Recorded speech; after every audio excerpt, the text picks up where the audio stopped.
DJ and PK, we got a question up on Facebook, and we'll get to this more coming up at 8:30. But BYU spring ball starts on Thursday. Is this the start of another stellar season? Tony, there's no reason to believe otherwise with a returning starter at quarterback. Tony's on board the hype train. Let's go. Put another big season together. Yeah, I mean, Utah had a returning quarterback that set the record, I think, for 7 consecutive years. Mark says Big 12 champs. I think you have to set that as the goal. There's nothing wrong with that. Yeah, for sure. You were so close to it, and there's so many guys back. I mean, you tied for first in the regular season last year. Neil says BYU is sneaking up on teams early in the season. They won't be underrated this year. They're going to have to play even better this season, and I think they will be better this year. What is sneaking up? I mean, we hear every year, every week, one game at a time. We respect our opponent and fear no one. But somehow they snuck up on people? Yeah, you hear that so much. Do you believe it? I mean, that's a contradiction there. That's cliche.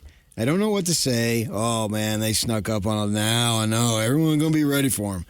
But if you're playing one game at a time and your A-Rod likes to say 12 Super Bowls or at least 9 in the conference, then wouldn't you be prepared for that team irregardless of the team's record? I don't buy all that.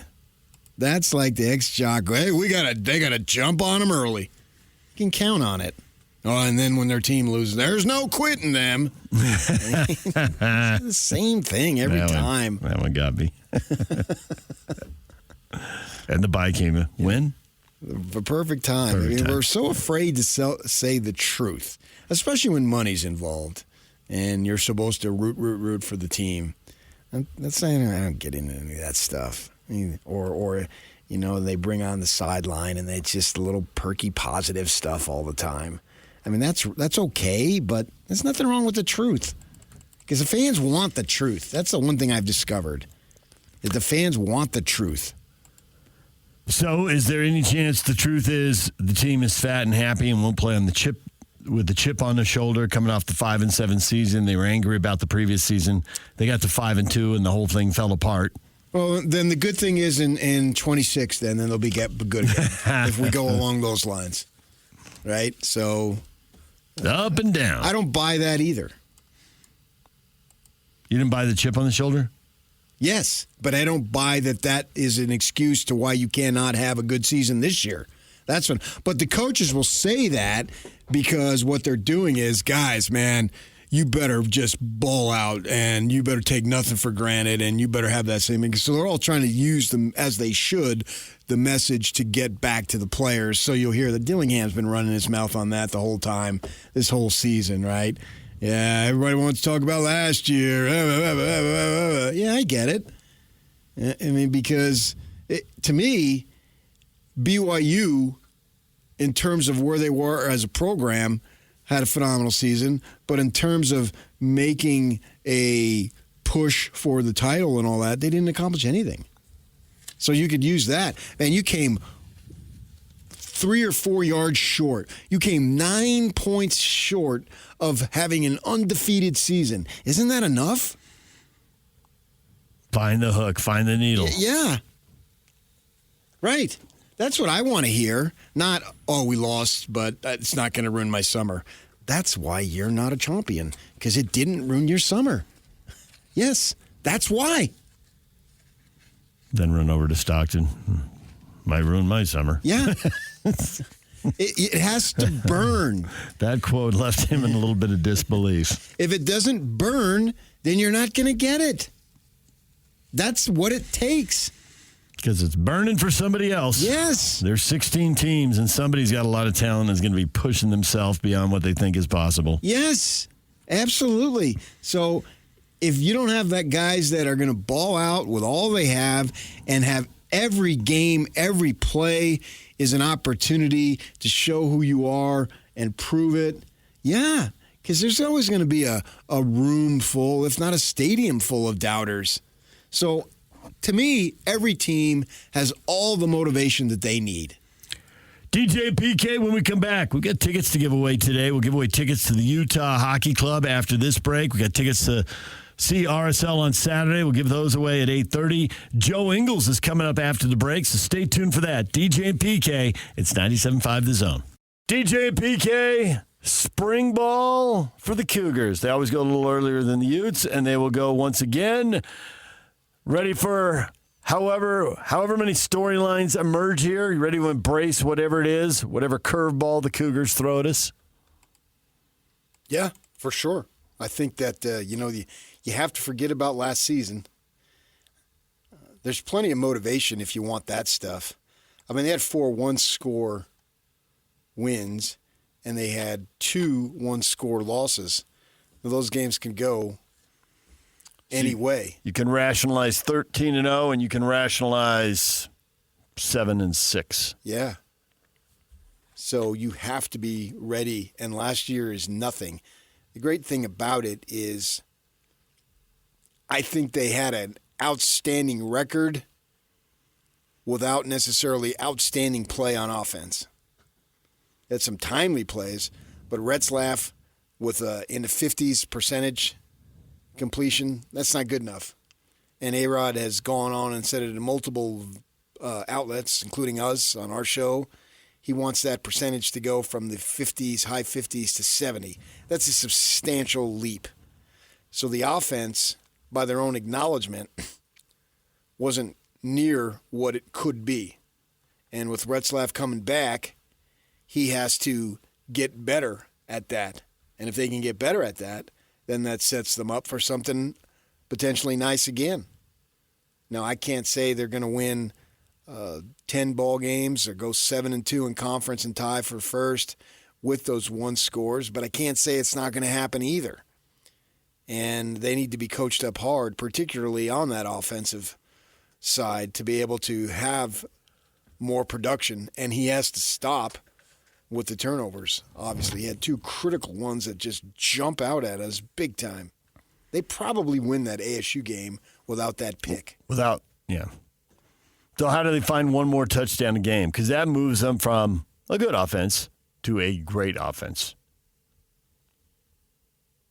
Well, better completion percentage. Be more efficient in the throw game. That's clear. Keep moving those chains. Yeah. Keep that offense on the field. And when we had A-Rod on and he laid out what he's expecting from Jake, 70% completion percentage. He was taking phone calls. Yeah. But the bigger point to be made is, as you point out, PK, is you have to have an upgrade on that offense to score. Yeah. That's the glaring area that needs improvement. That's a situation where you can just simply look at a number and say, that's not what we want. Now, it was good enough for them to win 10 games. Sure, great, 11 actually.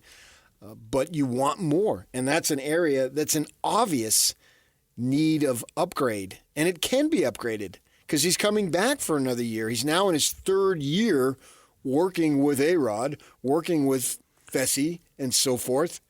And everything is there for him. I expect improvement. That's the natural order of the way it goes. I got to say, I don't expect 70%. I get why that's thrown out there as a goal, and that'd be great, but... So if he goes 69, that's good enough. I was thinking 65, but sure. Well, he's 53 and 58, if I recall correctly. Yeah, that's right. So I believe he can make substantial improvement. Yeah. They will have had so much time. You know what it reminds me of? I don't know that it'll happen, but it reminds me of what we saw with Tyler Huntley in his senior year. The potential is there. Tyler Huntley had a killer senior season. Right? Fact. All true. Right. So it's like, well. And that was a big step up for him. Yeah, and you're going to go look it up right now. I am. I'm very curious. I already told you, so there's no need to be very curious. What were the numbers? They were awesome. That's all you need to know. No, you don't. Yes, you do. They were awesome. I need to know specifically. Why? If I tell you 62 and it was 61 or 67, what difference does it make? He was awesome. He made substantial improvement. That's all. I don't need to know the numbers. I saw it with my eyes. I know what they are. I don't know exactly what they are, but I don't live for that stuff. I'm not writing in a newspaper story where it's either accuracy is 100%, 99% is not accurate. That's what they teach you. Walt taught me that. So I understand that. He can have that type of improvement. I don't know that he will, but he can. And Huntley is a classic example of somebody got better, and really by the end of his senior year, if he threw an incomplete pass, I was surprised because he was that good. So I'm excited for him. And also, too, it's baffling to me how the tight end production has fallen off the map. Because BYU for a long time was tight end U. And don't you just file that under? Do you file that under? You can't have it all because the wide receiver production last year was outstanding. Yeah, I don't know, but they had Dennis Pitta and they were still getting the ball to Austin Collie.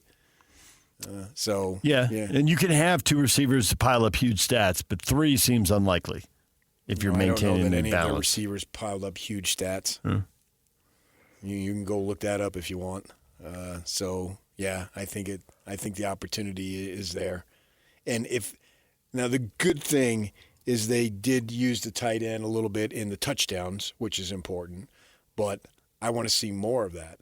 And what are they going to do with the running back spot? Now, obviously Martin has got it, but he hasn't been able to maintain health from start to finish, and so when he goes out, who are they going to have that can step in? And I know the names.